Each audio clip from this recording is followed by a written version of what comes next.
അപ്പൊ ഇവിടെ എന്തെങ്കിലും മാജിക് ഉണ്ടോ എന്നാണ് ചോദിക്കുന്നത്. ഇത് പ്രത്യേകിച്ച് മാജിക് ഒന്നുമല്ല. ഇത് ലോകത്ത് കണ്ടുവരുന്ന ഒരു ഇസ്ലാമോ ലെഫ്റ്റ് ആക്സിസ്, അതിന്റെ ബാക്കിയാണ് ഇവിടെയും കണ്ടുകൊണ്ടിരിക്കുന്നത്. ഞാൻ എപ്പോഴും പറയാറുള്ളത് മാതിരി ഇടതുപക്ഷം എന്ന് പറയുന്നത് യൂസ്ഫുൾ ഇഡിയറ്റ്സ് ആണ്. ഈ SDPI എന്ന് പറയുന്ന പാർട്ടിയാണെങ്കിലും അവർ പ്രതിദാനം ചെയ്യുന്നത് ഇസ്ലാമിക് ജിഹാദിനെയാണ്. അവരുടെ ലക്ഷ്യം എന്ന് പറയുന്നത് ഇന്ത്യ എന്ന് പറയുന്നത് ഇസ്ലാമിക രാഷ്ട്രമാക്കുക എന്നുള്ളതാണ്. അതിനു വേണ്ടിയിട്ടുള്ള എല്ലാ കുത്തിത്തിരിപ്പ് ഉണ്ടാക്കുക എന്നുള്ളതാണ് അവരുടെ അജണ്ട. അങ്ങനെ ഡെസിഗ്നേറ്റഡ് ആയിട്ടുള്ള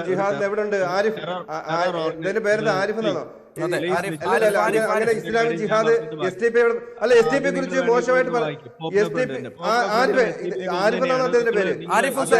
എങ്ങനെ ഇസ്ലാമിക് ജിഹാദ് ആവുന്നു? SDPI ജിഹാദ് എന്ന് പറയുന്നത് ഇദ്ദേഹം എങ്ങനെ പറയുന്നത്? അല്ല, ഇദ്ദേഹം പറയുന്നത് കേട്ടിരിക്കണോ രഞ്ജിത്തെ?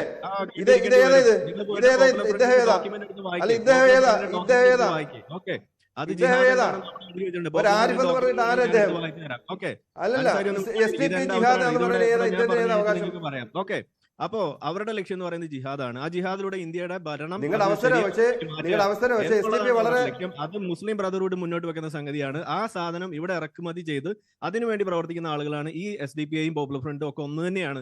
അത് ജിഹാദ് എവിടെയെന്ന് അന്വേഷിച്ച് നിങ്ങൾ നടക്കുന്നു വേണം. നിങ്ങളുടെ തന്നെ കസേരയുടെ മൂട്ടിൽ ഇരിക്കുന്നുണ്ടാവും അതിന്റെ ഡോക്യുമെന്റ് എടുത്ത് വായിച്ചു നോക്കുക. Mission 2047 document.